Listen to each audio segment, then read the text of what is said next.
election that Tarrant County participated in, early voting turnout at this stage was 72,000 votes. So 72,000 4 years ago.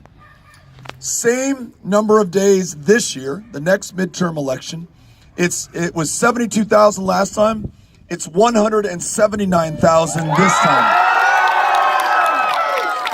More than 100,000 more people have voted in this year than they did 4 years ago. So everyone who is part of this, every single one of you who has already voted or who is on their way to vote right now, who is so courageous in bringing these little kids out here,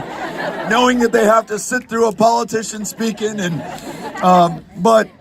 you're making this happen. And all of the hope that you have given me, that we are giving to one another at this moment, at this very divided time in our country's history, where it's kind of an open question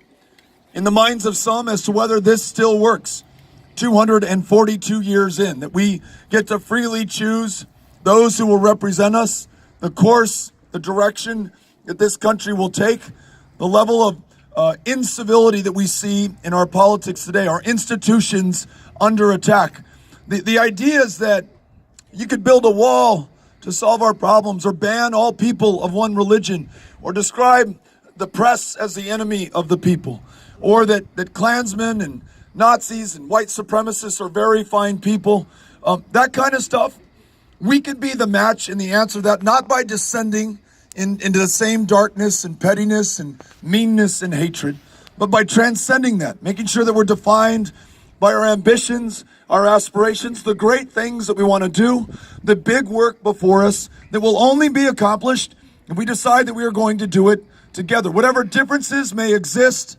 of party affiliation, of who you voted for in the last election, of geography, says the guy who lives in the only Texas city in the Mountain Time Zone,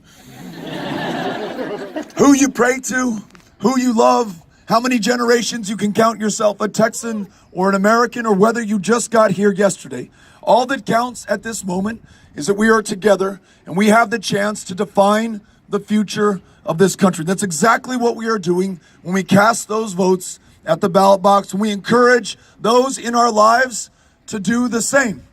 Now, the 6 years that follow over the course of this Senate term, every single day, we've got to make sure that we stay together to fulfill the expectations that we have now set by and for one another. This state, last in the country in the ability to see a doctor, afford your prescriptions, take that cute kiddo of yours to the therapist, or get the help that they need to be at their best.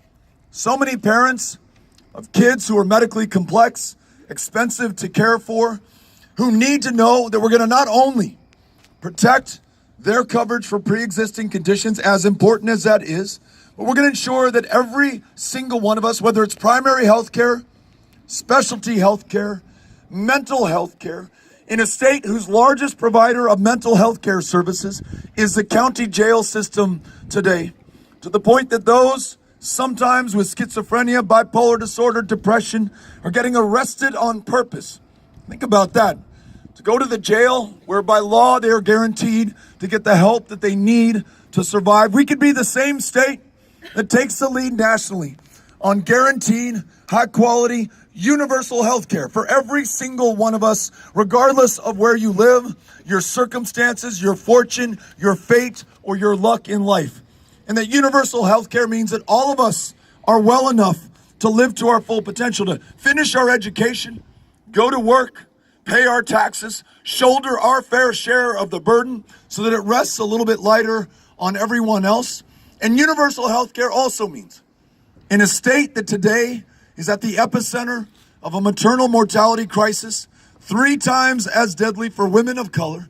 universal care means that every woman makes her own decisions about her own body and has access to the health care that ensures that she can.